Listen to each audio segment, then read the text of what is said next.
शाळेत असताना कधी मनाचे श्लोक पाठांतर स्पर्धेत भाग घेतलायस का तू? पाठांतर स्पर्धेत भाग नव्हता घेतला. कधी? पाठ केलेले, हां. ते जबरदस्ती करायचे शाळेमध्ये म्हणून. किती झाले पाठ? असे काही आठवत नाही मला. मी भाग घेतला होता. एका वेळेला 50 श्लोक म्हणावे लागायचे हम्म. आणि मला वाटतं आपल्या शाळेच्या तर्फे गेलो होतो. कदाचित 4 जण होतो आणि त्यातला मी एकटाच मुलगा असेल आणि तिसरे आलो होतो आपण अच्छा. म्हणजे 5 जणांमध्ये.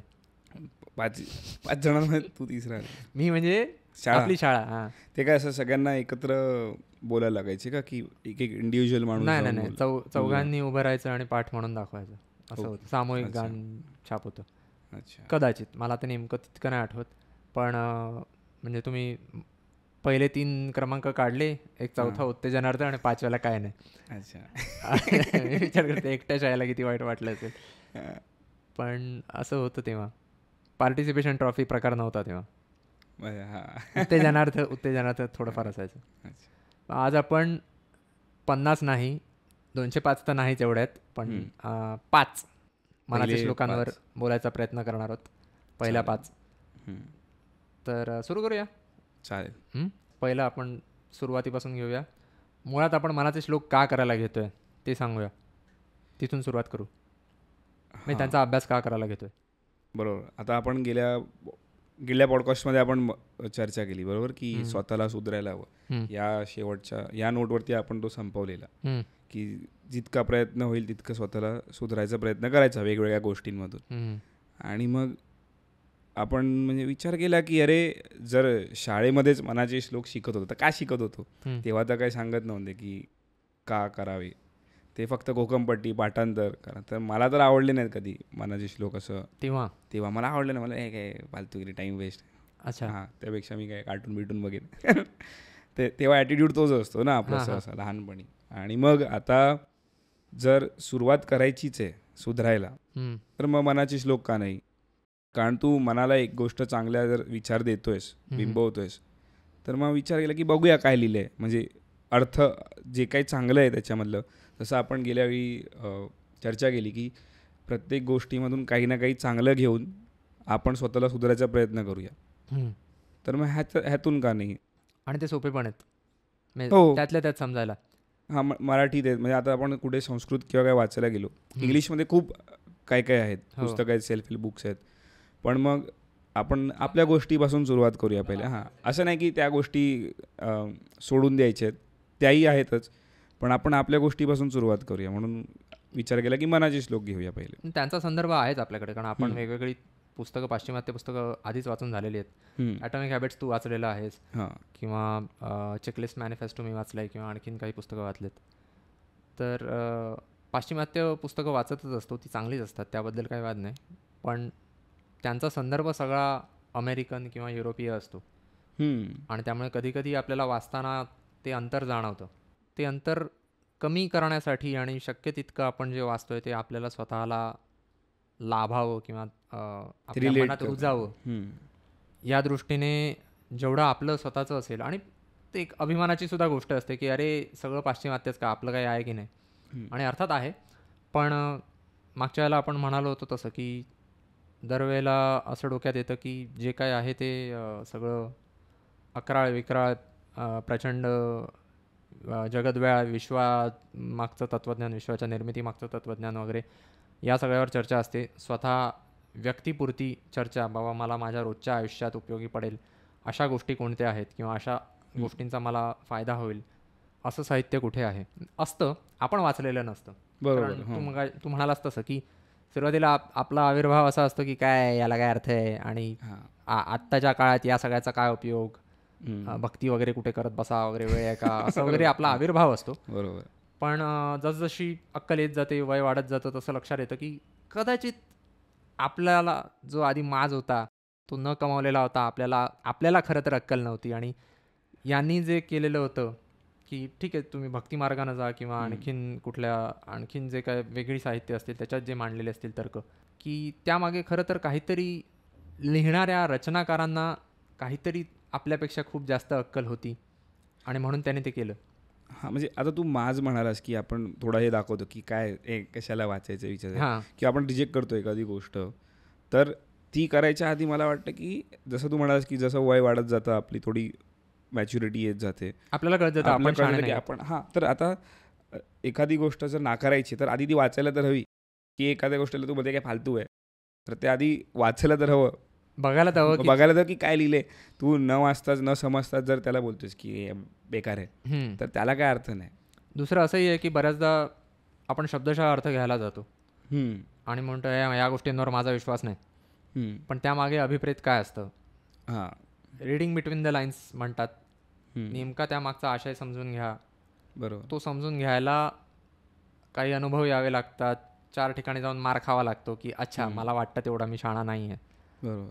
आणि मग लक्षात यायला लागतं की अच्छा याला काहीतरी अर्थ आहे. किंवा कधी कधी असं असतं एखादी गोष्ट आपण वाचतो तेव्हा ती कळत नाही, आणि नंतर आपल्याला कधीतरी जाणवतं की ह्याचा असा अर्थ होता, तेव्हा अरे हो बरोबर बरोबर असं होतं, वाचलेलं होतं. आणि हे बऱ्याचदा आत्ता असंच होतं की मनाचे श्लोक पाठ करून ठेवलेत किंवा रामरक्षा आणि बाकी स्तोत्र पाठ करून ठेवलेत आणि मग अचानक कधीतरी त्यातलं एखादी ओळ किंवा एखादं वाक्य आठवतं आणि म्हणतो अरे हो रे आपण हे लहानपणी शिकलोय. पण तेव्हा कोणी आपल्याला तो अर्थ समजावून सांगितलेला नसतो. त्याचा माग तू आता म्हणतोस की लहानपणी फक्त आपल्याकडनं घोकमपट्टी करून घ्यायचे. मला वाटतं त्याचं कारण हे पण असेल की त्यावेळेला मुळात डोक्यातच हा विचार असेल की आत्ता यांना समजावत बसलो एकेका श्लोकाचा अर्थ तर तेवढं डोक्यात शिरणार नाही. कदाचित आत्ता आपलं वय एवढं आहे 30शीत आलोय तरी पण वाचायला घेतल्यावर सगळंच आपल्याला समजेल असं नाही. 10 वर्षांनी आपल्याला कदाचित मनाच्या श्लोकांचा अर्थ आणखीन खोलात जाऊन समजून घेता येईल, आणखीन 25 वर्षांनी आणखीन वेगळा समजून घेता येईल. बरोबर. तर आत्ता आपण सुरुवात मनाच्या श्लोकांपासून करूया. प्रस्तावना तर आपण बरीच करत असतो बऱ्याच वेळेला. पहिलं म्हणजे मनाचे श्लोक भुजंग प्रयात वृत्तात आहेत, म्हणजे त्यांना एक चाल आहे. लगागा लगागा लगागा लगागा. लगागा म्हणजे लघु गुरु गुरु लघु गुरु गुरु. लघु गुरु गुरु य गण मानला, य रतन भज सम असे गण असतात आणि शब्दांची रचना त्यानुसार असते. म्हणजे शब्दांमधल्या अक्षरांची रचना त्यानुसार असते. लघु गुरु गुरु म्हणजे ऱ्हस्व आधी ऱ्हस्व उच्चार असतो, मग गुरु उच्चार म्हणजे दीर्घ उच्चार, मग पुन्हा दीर्घ उच्चार आणि मग पुन्हा लघु उच्चार. लघु म्हणजे अ इ उ हे पहिले 3 म्हणजे ऱ्हस्व इ ऱ्हस्व उ आणि अ ह्यांना लघु म्हणतात. हे लघु उच्चार झाले म्हणजे ऱ्हस्व उच्चार झाले. आणि बाकी सगळे दीर्घ उच्चार होतात. म्हणजे आ उ ई ए ऐ ओ औ अम आ तर चिन्हच येतं. तुला कधी असा प्रश्न पडलाय की कवी मंडळी कविता करतात तरी कसे? मला खूपदा पडतं की सुचतं कसं बरोबर. तर मला स्वतःला कविता करायला आवडतं, पण मला नेहमी प्रश्न पडायचा. मला जेव्हा पहिल्यांदा कळलं वृत्त आणि छंद हे या संज्ञा मला पहिल्यांदा कळल्या तेव्हा मला जाम भीती वाटली. म्हटलं यार आपण टलट्ट जुळवून ज्या काय कविता करतो त्या करताना आपली मारामार होते आणि हे लोक वृत्तात बसवायचे म्हणजे प्रत्येक अक्षर आणि अक्षर त्याचा नियम लावून की पहिलं अक्षर लघुच म्हणजे आता य गण म्हटलं तर पहिलं अक्षर लघुच हवं, मग पुढचं गुरुच हवं, मग त्याच्याही पुढचं गुरुच हवं. एवढं करणं म्हणजे किती कठीण असेल. पण मग हे त्याचे बसवायचे ते आधी विचार करायचे की ह्याच्यात बसवायचे की आधी विचार करून नंतर ते बसलं तर बसलं असं असायचं? ते करून पाहिल्यावर लक्षात येतं. ते आधी डोक्यात असं असायचं की नेमका अभ्यास किती करावा लागत असेल की प्रत्येक ओळ वाचून एवढी प्रतिभा असायला हवी अंगी की आपोआप तुला लघु गुरु गुरु या क्रमातच सुचायला हवं आणि तेही 4 वेळा. बरोबर. मग ती चाल येते. ती चाल चाल मेंटेन करायला तुला ते त्यात बसवावं लागतं. तर म्हटलं हेच किती कठीण आहे असं तेव्हा वाटलं होतं. पण प्रयोग म्हणून सहज प्रयोग म्हणून कुठलं तरी एक वृत्त धर आणि त्यात रचना करायला जा तर लक्षात येतं की ते निर्बंध घातल्यामुळे उलट सोपं होतं सुचणं. अच्छा. कारण प्रत्यक्ष करायला घेतल्यावर लक्षात येतं की खरं तर आता लगागा लगागा लगागा लगागा तर ह्या चालीत बसवायचं झालं की पटकन सुचतं. आणि कारण उलट चाल माहिती आहे. तुला चाल माहिती आहे. तू इंग्लिश गाण्यांचे किंवा हिंदी गाण्यांचे मराठी गाणी असतात, आपण काहीतरी असं फालतू काहीतरी करतो, आपण वाकडे तिकडे शब्द त्याच्यात टाकतो कारण आपल्याला चाल माहिती असते. बरोबर. आपण आपले शब्द बदलतो. चालीचा वेगळा विचार करावा लागत नाही, ती मेहनत आपली वाचते आपोआप. की तुला चाल माहितीये मग तू फक्त शब्द टाकतो काहीतरी. तर मग आता याची चाल आपल्याला कळली, लगागा लगागा लगागा लगागा. बरोबर. तर या चालीत आपल्याला मनाचे श्लोक वाचायचे. तर पहिला श्लोक गणाधीश जो ईश सर्वा गुणांचा, मूळारंभ आरंभ तो निर्गुणाचा, नमू शारदा मूळ चत्वार वाचा, गमू पंथ आनंत या राघवाचा. बरोबर. हे पहिल्या चालीमध्येच बसलेली. बरोबर. तर आधी तू बोल मग आपण चर्चा करूया त्यावर.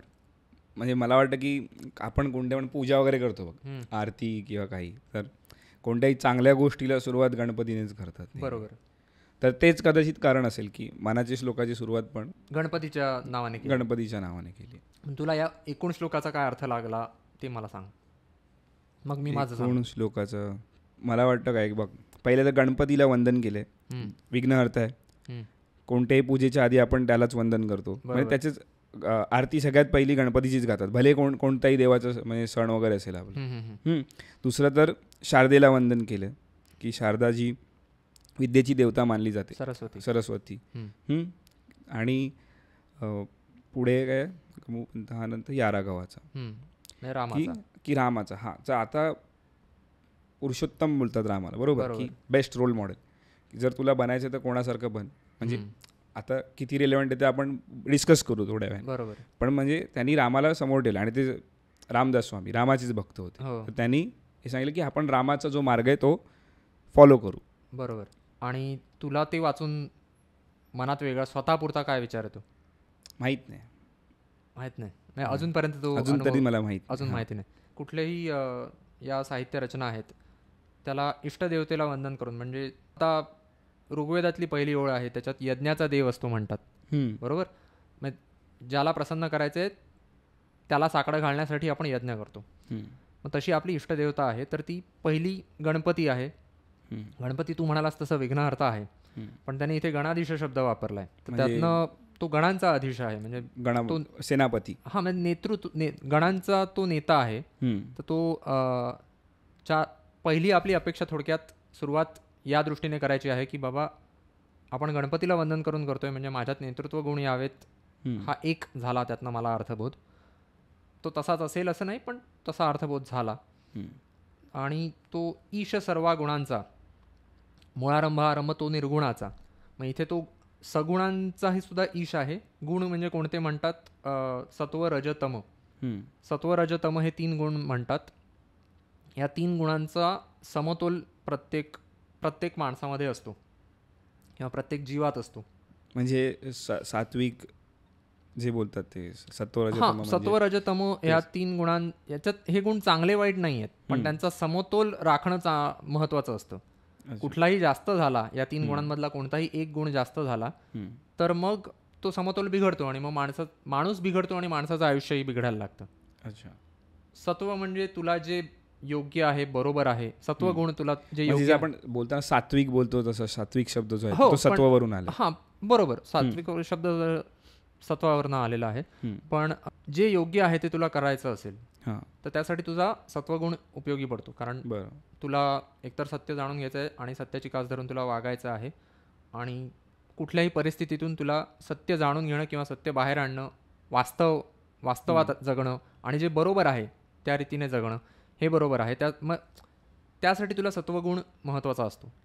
पण तुला स्वतःचा स्वार्थही साधावा लागतो, बरोबर. तुला मोह होतो, तुला गोष्टी हव्या असतात आणि तुला भूक लागते, तुला तहान लागते, तुला जगायला पैसा लागतो.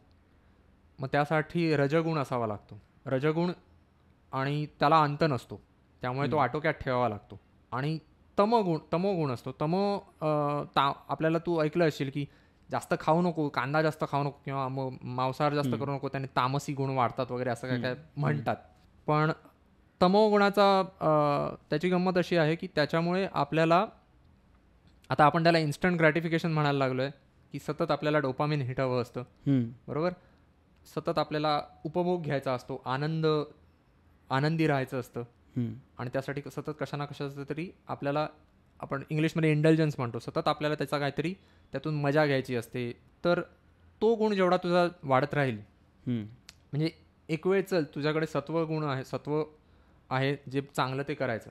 रजगुण आहे, तू जेवढा राजसी होशील तेवढा तुझ्या मनात आकांक्षा निर्माण होतील, बरोबर.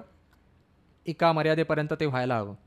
आणि तमोगुण म्हणजे तू आहे त्या क्षणी तुला मजा करायची, तर तेही असायला हवं, पण मर्यादेमध्ये. Balance of. मग तुला लक्षात आलं असेल की रज आणि तमो हे 2 गुण आहेत, हे हाताबाहेर पटकन जाऊ शकतात. आणि अतिसत्वगुण असूनही चालणार नाही या कारण मग तू किती फक्त जगाचं भलं करत राहणार याच विचाराने तू जगत राहशील तर तुझं काय होणार. तुलाही जिवंत राहायचं आहे, बरोबर. तर मग या तिन्ही गुणांचा समतोल राखायला हवा आणि तो प्रत्येक माणसामध्ये त्यांचा वेगवेगळा प्रमाण त्यांचं असतं, गुणोत्तर वेगवेगळं असतं. तर या तिन्ही गुणांवर ज्याने काय म्हणतात ताबा मिळवलेला आहे किंवा तिन्ही गुणांचा ईश म्हणजे देव आहे तो गणेश. आणि तोच निर्गुणाचा मुळारंभ आहे. निर्गुण म्हणजे त्याच्यात हे तिन्ही गुण नाहीत, म्हणजे गुणच नाहीत. निर्गुणाला सगुण व्हायची इच्छा होते.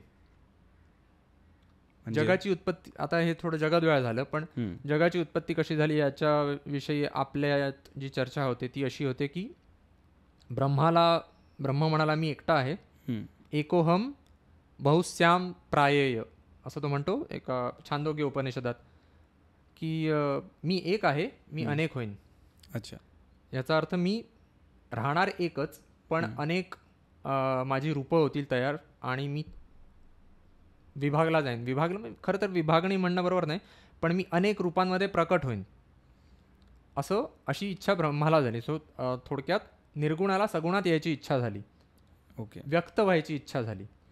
म्हणून म्हणतात की आयुष्याचं मुख्य ध्येय व्यक्त होणं आहे. व्यक्त होणं म्हणजे काय? व्यक्त होणं म्हणजे कुठल्या ना कुठल्या प्रकारे, आता आपण बोलतोय तर आपण व्यक्त होतोय, बरोबर. किंवा कदाचित मी तुला एक ठोसा लगावला तरी ती माझी अभिव्यक्तीच आहे एक प्रकारची. माझा स्वतःचा एक समज असा होता, म्हणजे अजूनही आहे, की आपण जगतो ते अनुभव घेण्यासाठी. मला वाटतं व्यक्त होणं त्याच्याशी संबंधित आहे, कारण तू व्यक्त होतोस, तो कुठला तरी तुझा अनुभव तू मांडत असतोस.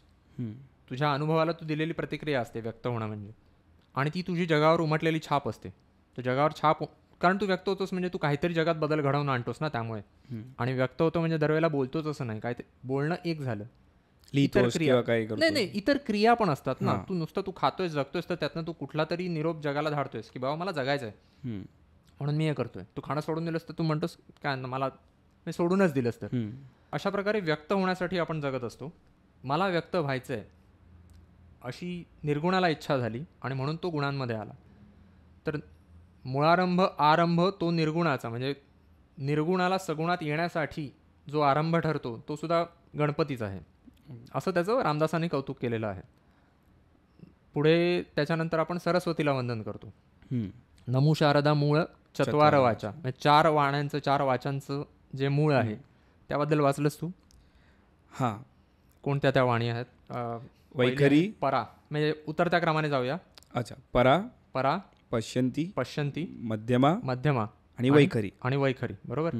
तर पहिल्यांदा वाचल्यावर आपल्याला नेटवर कुठेही शोधलं, किंवा एकतर इथे सांगायला हवं की आम्ही काय यातले तज्ज्ञ नाही आहोत. आम्ही इंटरनेटवर किंवा वेगवेगळे ग्रंथ घेऊन आमच्या आईबाबांना वगैरे विचारून लोकांशी बोलून यावर अर्थ याचा समजून घेण्याचा प्रयत्न केलेला आहे, आणि शक्य तितका आपण आपल्याला जेवढा त्यातून अर्थबोध होतोय तो इथे मांडतोय. बरोबर. तो अगदी व्यवस्थित असेलच असं नाही, आपण धडपड आपली चालू आहे, बरोबर, समजून घेण्याची. तर हे माझं अवलोकन आहे, जेवढं मला समजलं तेवढं मी सांगतो. की परा म्हणजे मूळ संकल्प असतो. एक तू नेटवर वाचलेलं असेल की परा, पश्यंती आणि मध्यमा हे सगळं मनात घडतं, आणि वैखरी आपण जी बोलतो किंवा आता आपण हावभावाने जे काय बरोबर व्यक्त होतो. पण त्यामुळे हे 3 नेमके काय आहेत? म्हणजे हे 3 मला सारखेच वाटले. म्हणजे मी जिकडे काय वाचलं तिकडे लिहिलं की आत्मा, हृदय आणि मनाच्या, म्हणजे हे फरक काय ह्यांच्यामध्ये? जर तिन्ही लिहिलेत म्हणजे जर असं, तर ह्याच्यात फरक काय 3 वाचांमध्ये? बरोबर. तर त्यातला फरक एक सत्संगधारा.net नावाचा एक ब्लॉग आहे, तिथलं मी वाचत होतो. फार छान त्याने विवेचन केलं आहे तिथे सुद्धा, आणि बाकी नेटवर सुद्धा मी काही ठिकाणी वाचलं आहे. आता ते सगळीकडचं मला संदर्भ आठवत नाहीत. हा संदर्भ मला लक्षात राहिला कारण ते खूप छान मांडणी केली आहे. की मुळात पहिल्यांदा, आणि मी त्याच्यावरनं मला जे समजलं ते सांगतो, की मुळात पहिल्यांदा मनात संकल्प निर्माण होतो.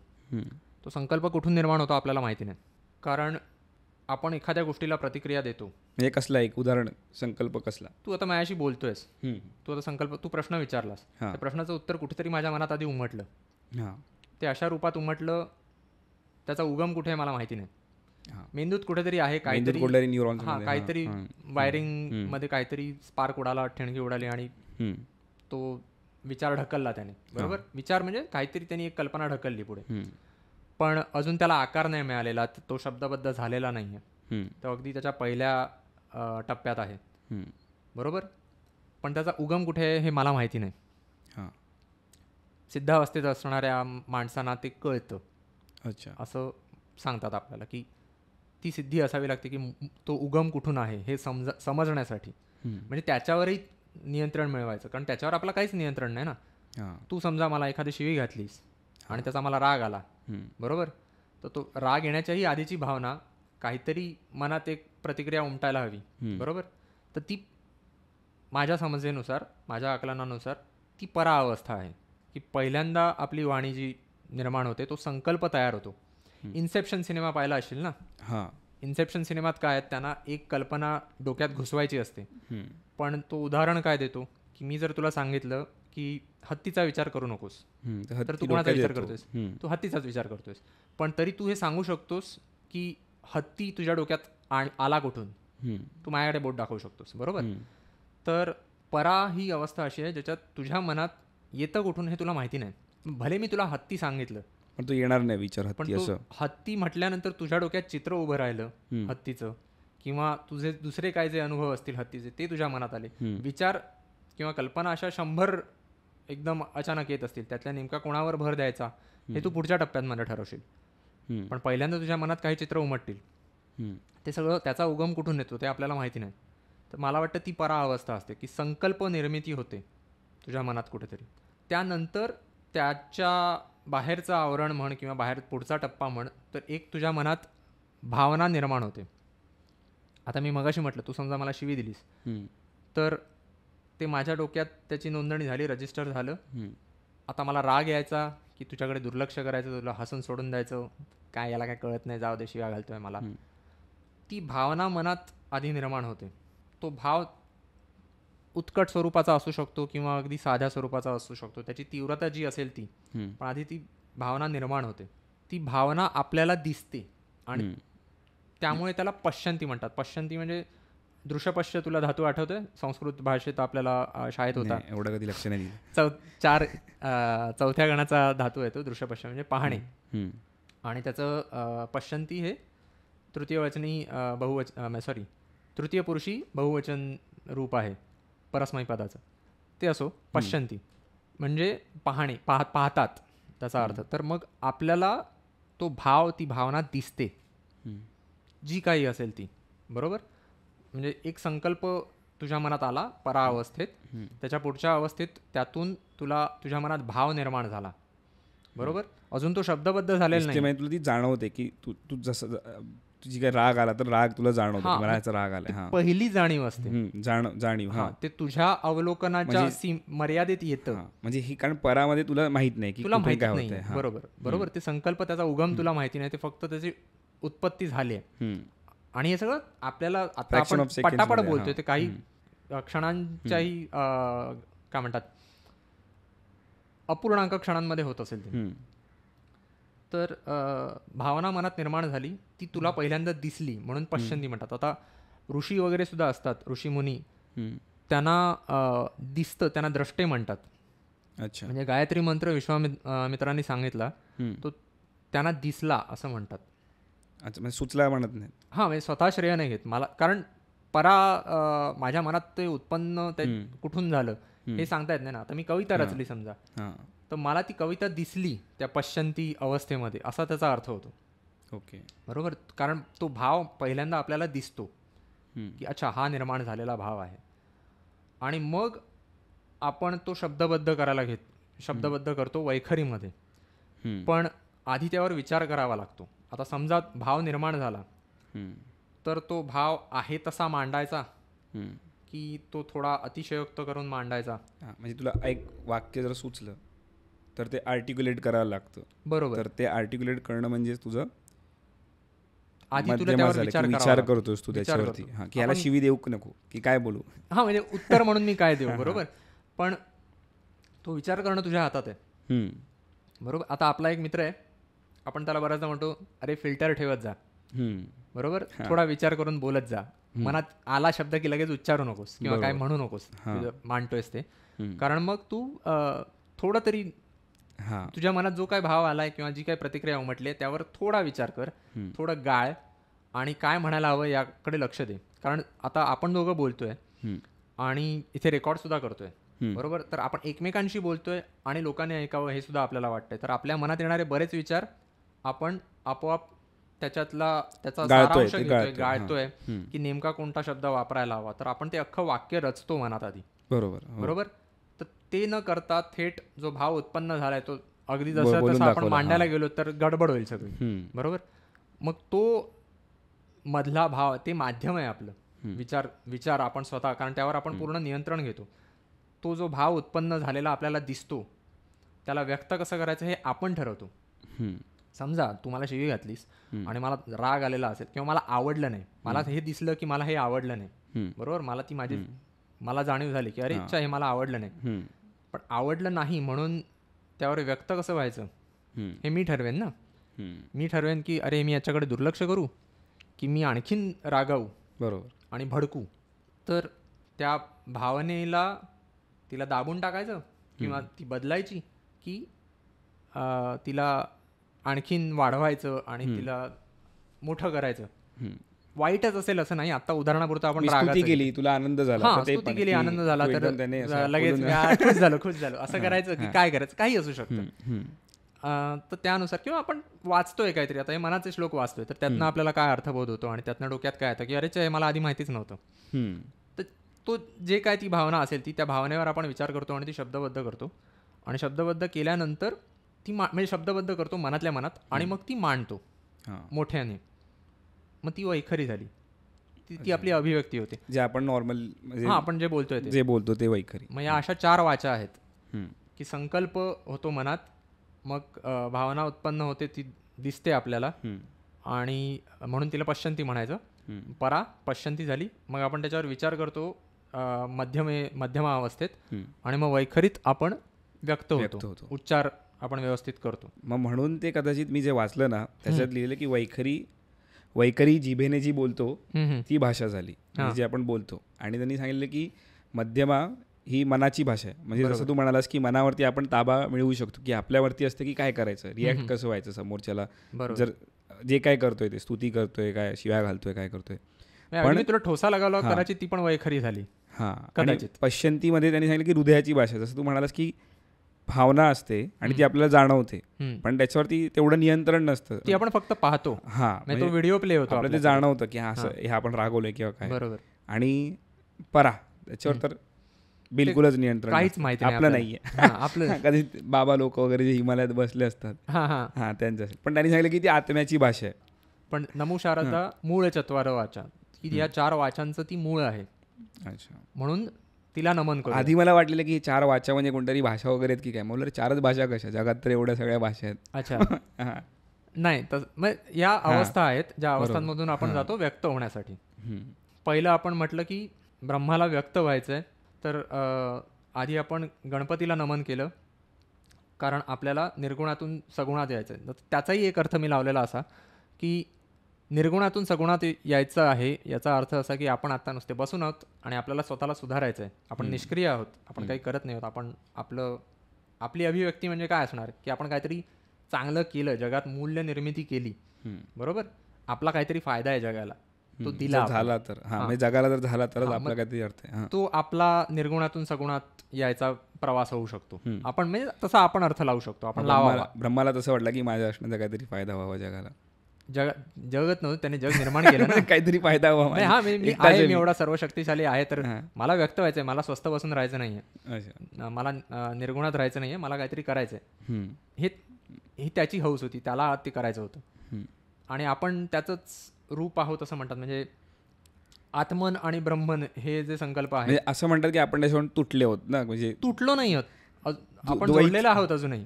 द्वैत मध्ये काय की 2 वेगळ्या गोष्टी आहेत ना. द्वैत आणि अद्वैत या संकल्पना कशा आहेत, ते वाद आहेत. की अद्वैत म्हणतो की जग वेगळं नाहीये, म्हणजे तू आणि मी वेगळे नाही आहोत, आपण जोडलेलो आहोत. आणि द्वैत म्हणतं की नाही, आपण वेगळं आहोत, देव वेगळा आहे आणि आपण वेगळं आहोत आणि आपण प्रयत्न करून त्याच्यापर्यंत पोहोचायचं. ते म्हणतात की आपण तुटले होत. हा द्वैतामध्ये तो फरक आहे. आणि अद्वैत म्हणतं की आपण आणि ब्रह्मन म्हणजे आत्मन आणि ब्रह्मन हे एकच आहे. त्याचा तो फरक असा आहे की म्हणजे त्याचं वर्णन असं आहे की आपण एक थेंब आहोत आणि ब्रह्मन समुद्र आहे. तर तो थेंब समुद्रातला थेंब म्हणजे आपण त्याचाच भाग आहोत. पण हे द्वैतमध्ये झालं, हे अद्वैतात झालं. अद्वैतात आपण वेगळे नाही आहोत ना, आपण समुद्राचा भाग आहोत. याचा अर्थ आपण अद्वैत संकल्पना अशी आहे की आपण वेगळे नाही आहोत. पण मग तो थेंब कुठे आहे, समुद्रात आहे की बाहेर आहे? समुद्रातच आहे ना. अच्छा, समुद्रातला थेंब जर तू असेल तर तो उचलू शकतोस, पण तो आहे समुद्राचाच भाग. फक्त वेगळे वाटतो का, कारण माया आहे. मायेमुळे आपल्याला तो वेगळा वाटतो. माया म्हणजे एक जे आपण जगात जगतोय ते सगळं. हा म्हणजे मॅट्रिक्स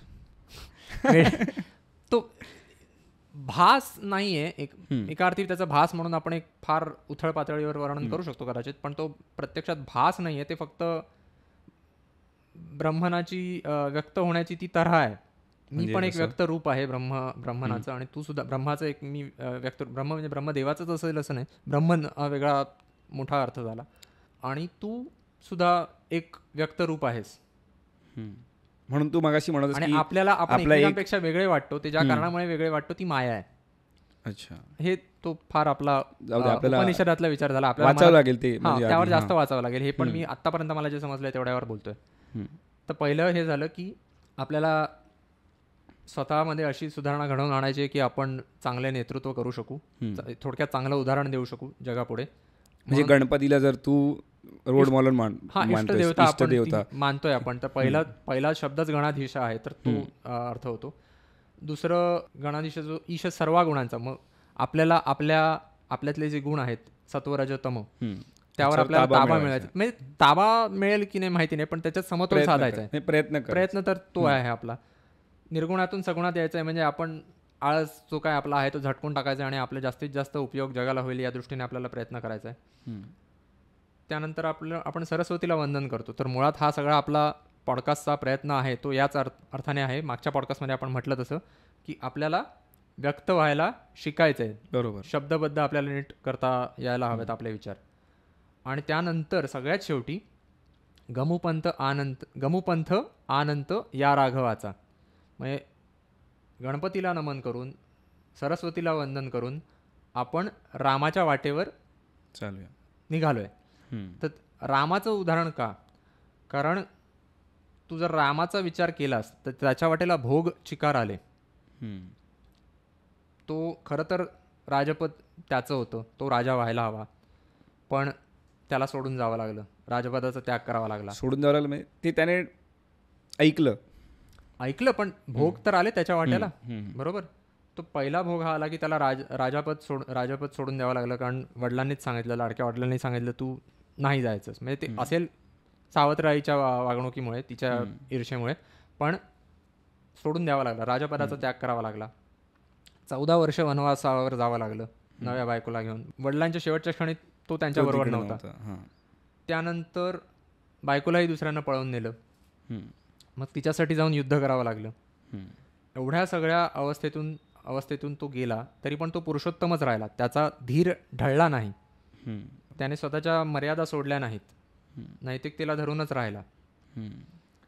तर थोडक्यात असं नाहीये की आपल्या वाटेला ते भोग येतील, पण जे काही येतील आपण त्यांचा सामना करायला हवा. एक आता आपण स्टॉइसिझमचा अभ्यास करतो, पाश्चिमात्याच्या बाजूने विचार केला तर तेही तेच मांडतात की स्टॉइसिझमचं सगळ्यात उत्तम उदाहरण दिलं जातं मार्कस ओरेलियस नावाच्या राजाचं. तो रोमन राजा होता. राजा म्हणजे सम्राट होता. त्यांच्यात किंग आणि एम्परर असे दोन भेद असतात. किंग म्हणजे मोनार्क असतो, ज्याची निरंकुश सर्वंकष सत्ता असते त्याच्यावर, आणि एम्परर असतो तो निवडून म्हणजे प्रजेने निवडून दिलेला असतो आणि तो मोठ्या साम्राज्याचा राजा असतो. तसा तो जवळपास 19 वर्ष राजा होता, सम्राट होता. Marcus Aurelius. त्याने स्वतःसाठीच लिहून ठेवलेली मेडिटेशन्स नावाचा एक ग्रंथ आहे, स्वतःसाठी लिहून ठेवलेला. त्याची ती डायरी होती एक प्रकारे. त्याने कोणाला दाखवण्यासाठी ते लिहिलं नव्हतं, आणि त्यात त्याने जे विचार मांडलेत, स्वतःशीच त्याचं स्वागत आहे, ते फार प्रसिद्ध झाले. आणि ते असं म्हणजे खरंच त्याच्या आधी एपिक्टेटस होता आणि तो एपिक्टेटसला मानायचा. पण एपिक्टेटस विचारवंत होता की राजा होता?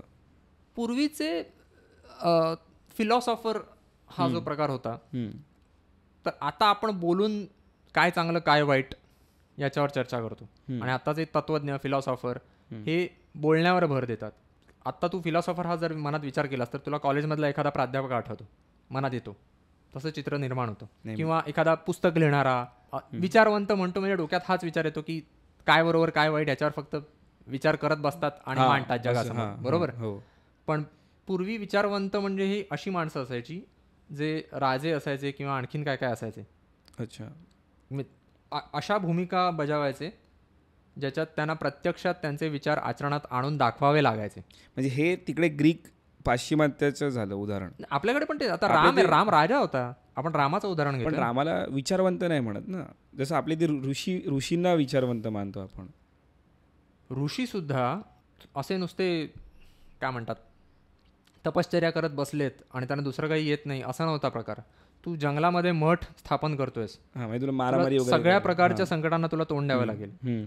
ऋषी मुनीच क्षत्रियांना शिकवायचे, राजांना शिकवायला. आता द्रोणाचार्य त्यांनीच कौरव पांडवांना शिकवलं, युद्धकला शिकवली, बरोबर. ते स्वतः ऋषी मुनी पूर्वीचे दणकटच असायचे. आणि परशुराम घे, बरोबर. म्हणजे ते ट्रेन करायचे पण त्यांचा तो व्यवसाय नव्हता. ट्रेन करणं हा सुद्धा व्यवसायात झाला, पण ट्रेन करणं व्यवसाय होता. जाऊन युद्ध करणं हे त्यांचं पहिलं नव्हतं, शिकवणं हे त्यांचं मुख्य होतं. तसा मार्कस ऑरेलियस हा राजा होता. आणि त्याच्या वाटेलाही आता आपण रामाच्या वाटेला काय भोग आले आपण पाहिलं, तसंच मार्कस ऑरेलियसच्या वाटेलाही तसेच भोग आले. त्याला तो राजा होता तेव्हा 19 वर्षाच्या त्याच्या साम्राज्यात चिकार त्याला कठीण परिस्थितीला सामना करावा लागला. पहिलं तो लहान असताना त्याचे वडील वारले, मग त्याचे गुरु सुद्धा वारले, तेव्हा सुद्धा त्याला प्रचंड दुःख झालं. म्हणजे त्याने तो अस्वस्थ झाला.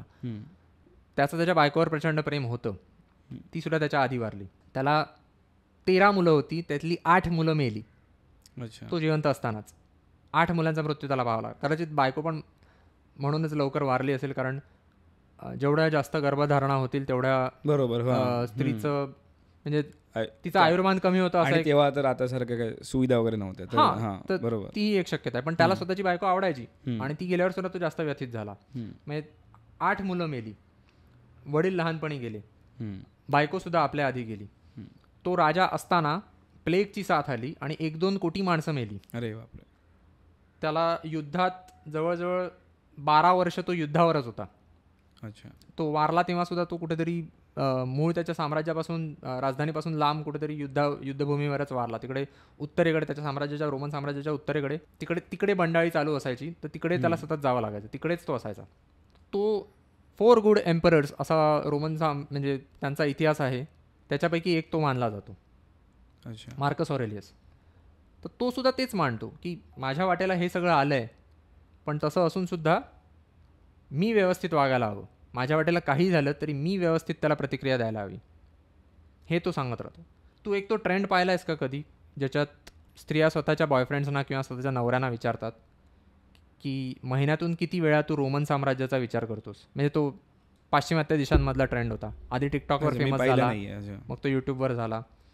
आणि अगदी कुठल्याही स्त्रिया स्वतःच्या बॉयफ्रेंडला फक्त ट्रेंडिंग आहे विषय म्हणून कॅमेरा चालू करून गपचूप बॉयफ्रेंडला विचारतात की तू रोमन साम्राज्याचा किती वेळा विचार करतोस महिन्यातून. आणि बहुतेक लोक आठवड्यातनं एकदा किंवा काही जण रोज असं वगैरे सांगायचे. का? अरे मस्त होतं, जोरदार होतं, तो इतिहास सॉलिड होता, असं करून ते सांगत सुटतात. आणि मग म्हणजे असंच आहे की मी माझ्या बॉयफ्रेंडला किंवा मी माझ्या नवऱ्याला विचारलं की रोमन साम्राज्याचा किती वेळा विचार करतोस, आणि आता मी त्याच्यावर व्याख्यान ऐकते.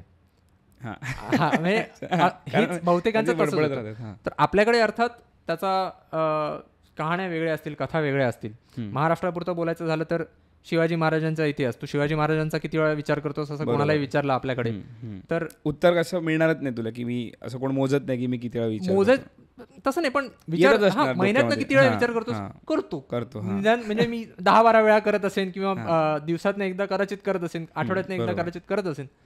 प्रत्येकाची संख्या वेगळी, पण महिन्यातनं काही वेळा करतो असं तर मनात येईलच.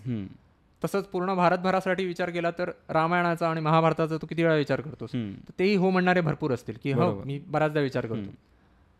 तर तसं त्यांच्यासाठी लागू होतं, त्यांच्यासाठी स्टॉइसिझमची मूल्य लागू होतात की तुमच्या वाट्याला कितीही भोग आले, काहीही तुमच्या वाट्याला आलं, कुठलीही परिस्थिती तुमच्या समोर आली तरी तुम्ही तिचा व्यवस्थित सामना करायला हवा.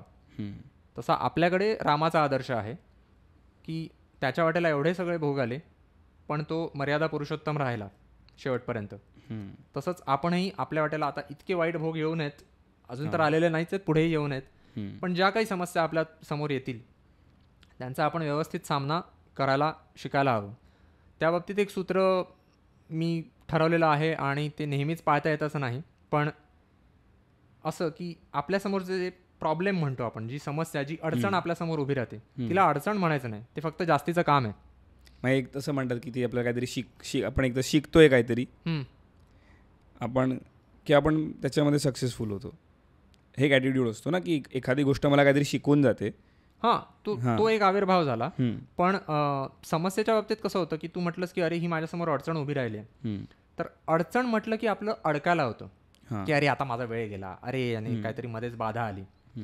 पण ते जर मी काम म्हटलं की हे जास्तीचं काम आहे, फक्त ही अडचण नाही आहे, जास्तीचं काम आहे. काम म्हटलं की आपलं काय असतं, आटपायचं आहे, पूर्ण करायचं आहे आणि पुढे जायचं आहे. बरोबर. मग तो आविर्भाव आपला बदलतो. अडचण म्हटलं की अडकायला होतं, काम म्हटलं की आटपून पुढे जायचं आहे, हे डोक्यात येतं. याचं काम आहे, हा चला आटपा. तर पहिल्या श्लोकाचा सारांश थोडक्यात असा की आपण आपल्या गुणांवर ताबा मिळवावा, आपण निष्क्रिय नुसते बसलोय त्यातनं उठून स्वतः काहीतरी मूल्यवर्धन करावं. बरोबर. आपण आपल्या वाचेवर, बोलण्यावर, विचारांवर आणि अभिव्यक्तीवर नियंत्रण मिळवावं आणि रामासारखं वागायचा, रामाचा आदर्श ठेवून त्यानुसार आपलं जीवन जगण्याचा प्रयत्न करावा. हा मला झालेला पहिल्या श्लोकाचा अर्थ आहे. तर मगाशी तू 4 वाचा एक्सप्लेन केल्यास ना, तर त्याच्यात मला वाटतं की ते पण आपण या आठवड्याला एक घेऊ शकतो, म्हणजे मी घेऊ शकतो की बोलण्यापूर्वी तू मगाशी म्हणास आपला एक मित्र आहे जो फिल्टर न ठेवता मी काही प्रमाणात ठेवतो, काही प्रमाणात ठेवत नाही. तर ते मला वाटते की मी सुधारावं, प्रयत्न करेन. मी सांगेन पुढच्या वेळेवर काय फरक पडला का.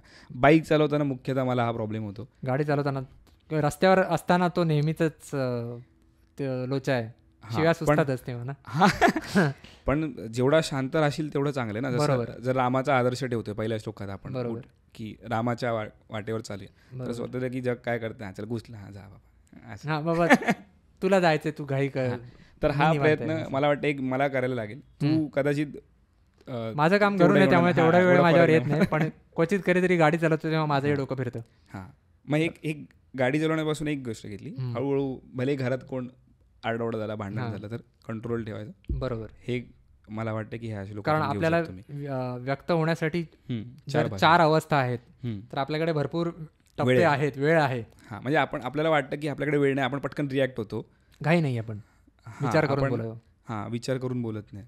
बरोबर. ते या आठवड्यात करायचा जास्त प्रयत्न करूया. तू हे घरी वापरू शकतोस, घरच्यांशी किंवा बायकोशी बोलताना, तू बाहेर नाही पण करू शकतोस. हां, तर किंवा अगदी क्लायंटशी पण बोलताना हे आपण बरोबर. हां, आपण डायरी लिहावी, म्हणजे हिशेब लिहायचा रोजचा की या दृष्टीने मी काय केलं आणि काय नाही. चालेल. 7 दिवसांची आपण डायरी लिहूया आणि जर ते चांगलं वाटलं तर मग आपण करत राहू. चालेल. बरोबर. तुम्हाला आम्ही इथे आता संपवतो. तुम्हाला आमचा हा एपिसोड कसा वाटला? आम्ही खरं तर 5 श्लोकांवर आज बोलणार होतो, पण खूप जास्त वेळ झाला आहे, त्यामुळे आज आम्ही तो आटपता घेतो आहे. आणि याच श्लोकांवरचं आमचं काय म्हणूया, विवेचन म्हणता येईल, झालं एवढे आमची योग्यता नाही की इतकं पण आम्ही चर्चा केली आहे, आम्ही तो समजून घेण्याचा प्रयत्न केला आहे. तुम्हाला आमचा प्रयत्न कसा वाटला हे आम्हाला नक्की सांगा. लाईक करा जर तुम्हाला आमचा प्रयत्न आवडला आणि आमचा व्हिडिओ आवडला असेल तर लाईक करा, कमेंट करा आणि सबस्क्राईब करायला विसरू नका, कारण तुम्ही जेवढं जास्त सबस्क्राईब कराल तेवढा आमचाही उत्साह वाढेल. आणि आम्हाला तुम्हाला काय आवडतं आहे ते सुद्धा कमेंटमध्ये सांगा. आणि काही आवडलं नसेल, काही पटलं नसेल किंवा आम्हाला काहीतरी सुधारणा करणं आवश्यक असेल कुठल्याही बाबतीत, अगदी चांगला कॅमेरा घ्या, जरा चांगला ऑडिओ वापरा किंवा कुठल्याही तांत्रिक बाबींवरनं सुद्धा तुम्हाला काही सुचवायचं असेल तरी आम्हाला नक्की सुचवा. आम्ही आत्ताच सुरुवात केली आहे आणि हळूहळू आम्ही प्रत्येक टप्प्यावर सुधारणा करत जाणार आहोत. फक्त स्वतःच्याच आचरणापुरतं नाही, त्याला प्राधान्य आहे, पण इतर बाबतीतही. तर धन्यवाद. तुम्ही आम्हाला असेच साथ देत राहा.